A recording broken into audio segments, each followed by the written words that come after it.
Welcome to Contractor Cuts, where we cover the good, the bad, and the ugly of growing a successful contracting company. Welcome back to Contractor Cuts. My name is Clark Turner. I'm Jared Flo. Thanks for joining us again. Welcome back. Unless you've been living under a rock, you know that material pricing has skyrocketed over the last year and a half. It's constantly changing. It's been one thing after another, from the pandemic to the war, supply chain Russia, issues, everything. And we are all struggling with it. It's hitting us all hard, especially when you've got those estimates that you wrote 6 months ago.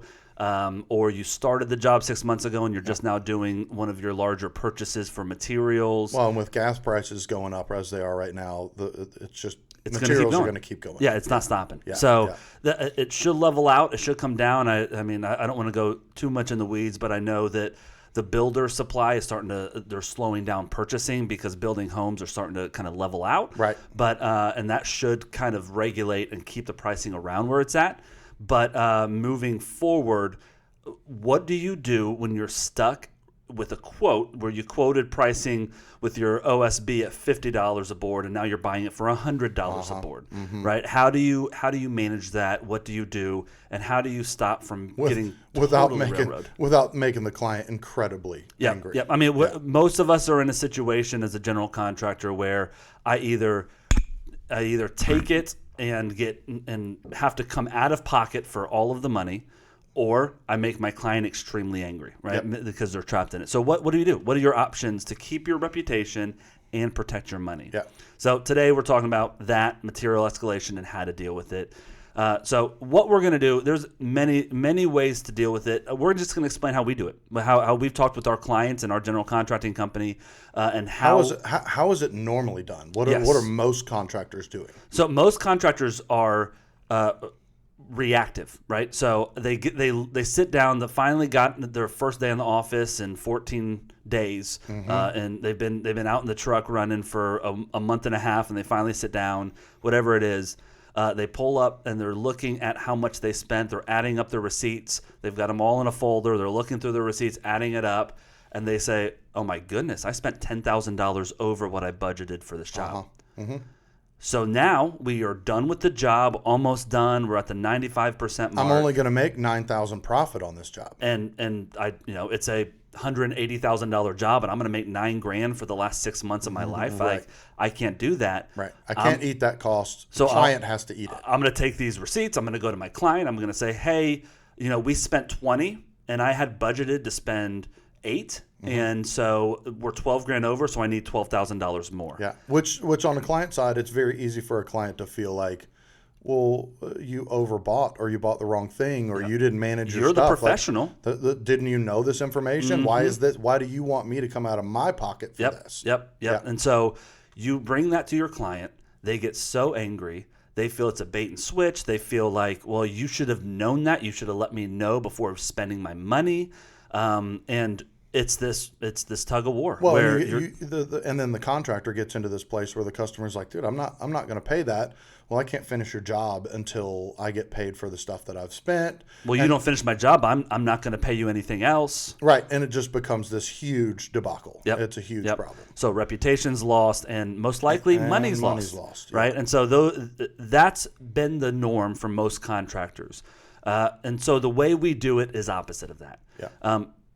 There's going to be unhappiness with the client knowing that they've got to spend $12,000 more than they were planning to. Yeah, so but it's going to be the difference between being disappointed and devastated. Yep. And how do we mitigate their anger, right? There's a difference of bringing it to them as their advocate and problem solving with them, or sticking it to them and making them stand there holding the bag. Right. And that's the difference of, this stinks, and oh, this company is terrible. Right. That's the difference. That's what we're going for. Where, oh, this stinks. They're upset. They're not happy. They understand it's not my fault, and they're willing to pay the money.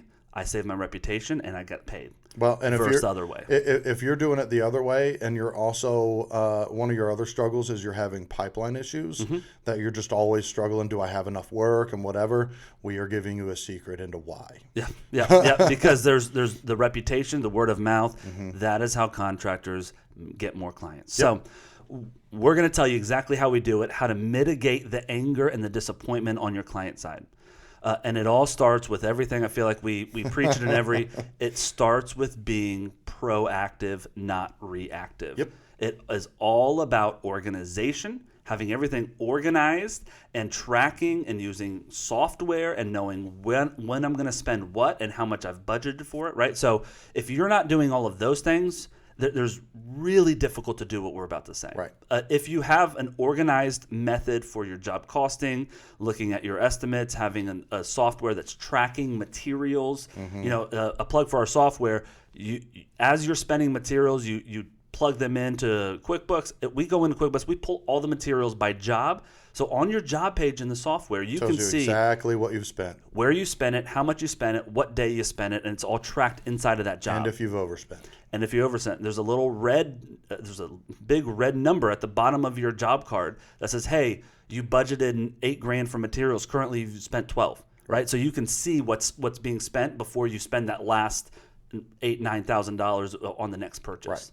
Right. So you can flag it. So what we do is you have to notify a client prior to spending money that you're spending more than you guys talked about or agreed on. Mm-hmm. So that's if you are doing one thing differently, it is saying, okay, I'm about to make this material purchase. I'm going to cross-reference my estimate and how much I budgeted.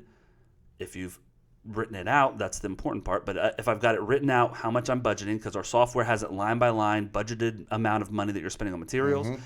You prep your estimate right. I can now sit down about to make my order and say, okay, this order for all this lumber for this deck is coming in at $15,000. I'm looking at my deck line item in the software. I've got $10,000 budgeted for materials. So I'm going to pause right now. I'm going to get on the phone with my client, and I'm going to say, you be the client, I'm going to be the contractor. Okay, Jared? Mm-hmm. I'm going to say, hey, Jared, listen, I got some bad news. We haven't started the deck yet. I'm about to put the order in. I'm sure you know the supply chain issues. I'm sure you know the pricing of materials that have gone crazy. I had budgeted in this numbers from 6 to 8 months ago, and that was $10,000 for this deck. I'm going to email over to you the price quote I got from my lumber supplier.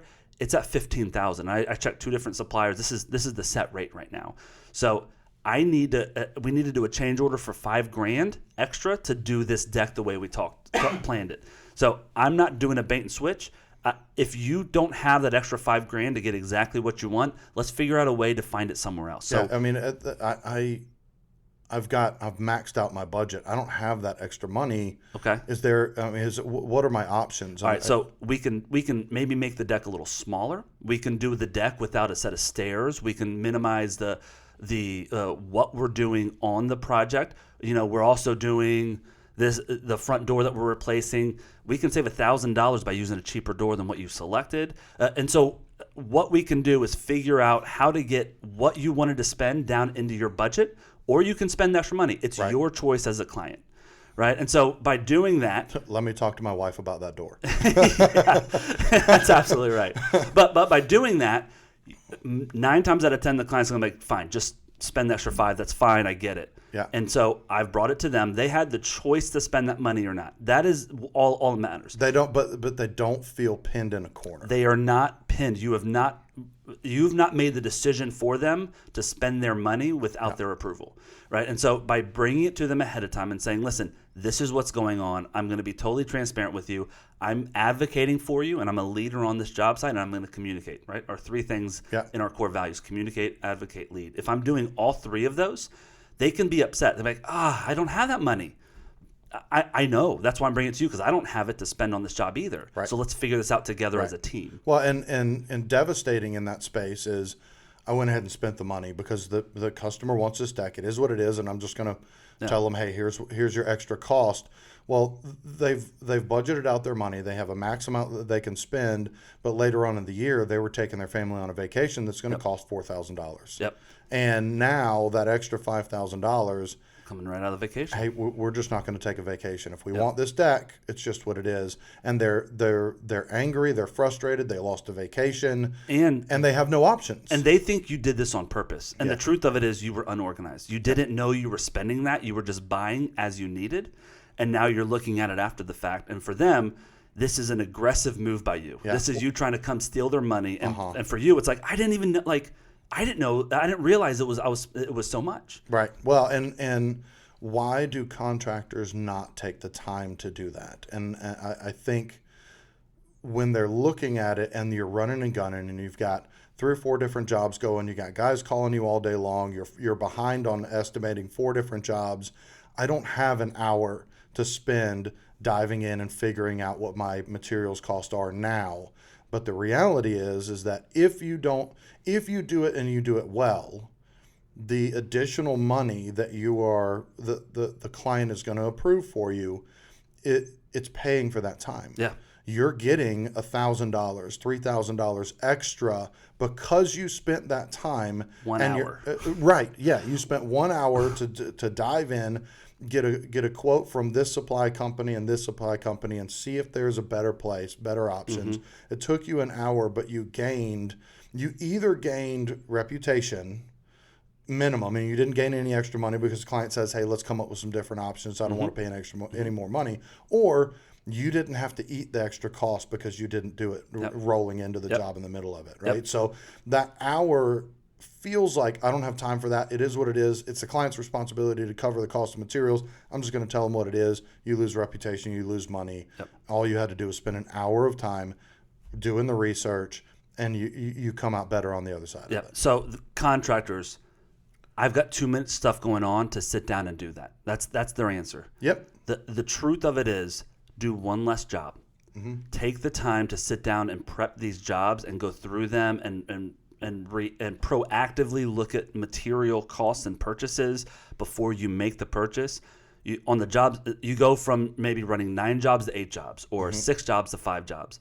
But on those 5 jobs that you're doing, you save $1,000 per job. Mm-hmm. And that last job that you didn't take, you're not losing money on. Mm-hmm. And those 5 jobs that you're doing, all are going to refer 2 jobs apiece. Yep. So now I'm going up to 10 jobs, right? Yep. So it's a short-term sacrifice for long-term gains. Mm-hmm. And we hate that. We want payoff today. Yep. And that's what you're going to have to sacrifice. That's the self-control. That's the willpower to say, okay, I am going to do this right and make this job perfect and a great experience, and I'm going to save my money and make sure that I don't overspend, right, and make sure I don't make all my clients mad. If you can do that, that will save you time, effort, and reputation. So steps today, look at every single job that's either open, currently under construction, or about to start an approved estimate, and go ahead and cost. Don't just send them all emails, hey guys, hey clients, just so you know, pricing's going up, so your price might go up.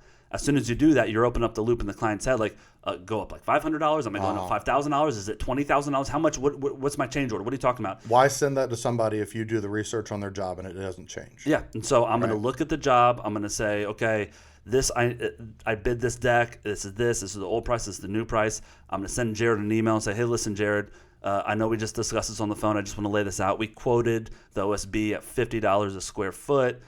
For your project, it's now up to $100. Here's a link to the Home Depot website so you can see the price.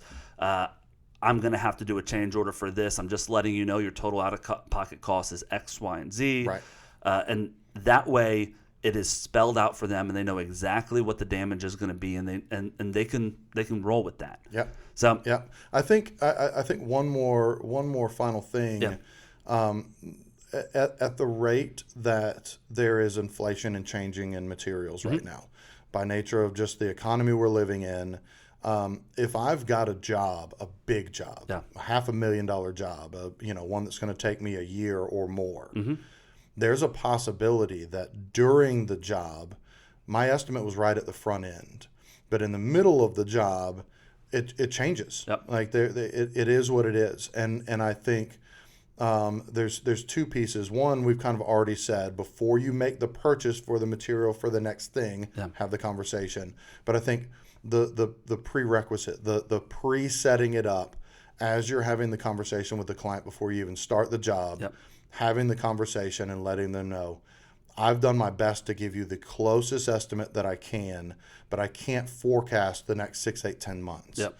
So before we even start the job, know there might be times that I come to you and say, I have looked at this and reassessed the cost of this decking material. and we're $3,000 or $4,000 over it. I'm committing to you on the front end. I'm never going to buy that stuff without having a conversation with you and come back for extra money. Yep. And just setting that up on the front end even further allows for when that happens, you're doing exactly what you said you're going to do, and they have an expectation of it. Yeah. Right? In our client engagement agreement, we state probably 2 or 3 times throughout it saying, I will never charge you for stuff that you haven't approved. Yep. That's not, I will never change our quote any. Right. We don't say, well, you will never have to pay more than what's currently on the quote. We Right. say, we will never charge you for something you haven't approved Essentially, it is, I will never spend your money without your approval. without your approval. Yep. And so we're committing to that, which means if I do that, I'm screwed. Yeah. But our systems are tight in place to where we're reviewing this stuff, we're checking on this stuff, and bringing it to the client as their advocate. I mean, if you're spending your own money, you're doing the same thing, right? Why aren't you doing that for your clients? Yeah. So, Yeah. cool. So today, this week, sit down, Reassess. look Take at a every at 'em. single job, and look at the material costs that are going to be spiking, Yeah. and have that conversation before even ordering the stuff. Yeah. That's all you Yeah. got to do. Make your clients happy, save yourself money. That's right. All right. If you want to talk with us, we're always available for phone calls. Email us. Let us know if you have any questions, concerns about anything we've said. We'd love to chat with you about any of the podcasts. We would also love to meet with you. If you'd like to check out our software, if you'd like to talk through coaching or anything else, we would love to chat. Go to our website, ProServeAlliance.com. Click schedule a demo or contact us. We'd love to have a conversation. So Absolutely. thanks for joining us. We will talk to you next week. See you next time. All right, bye-bye.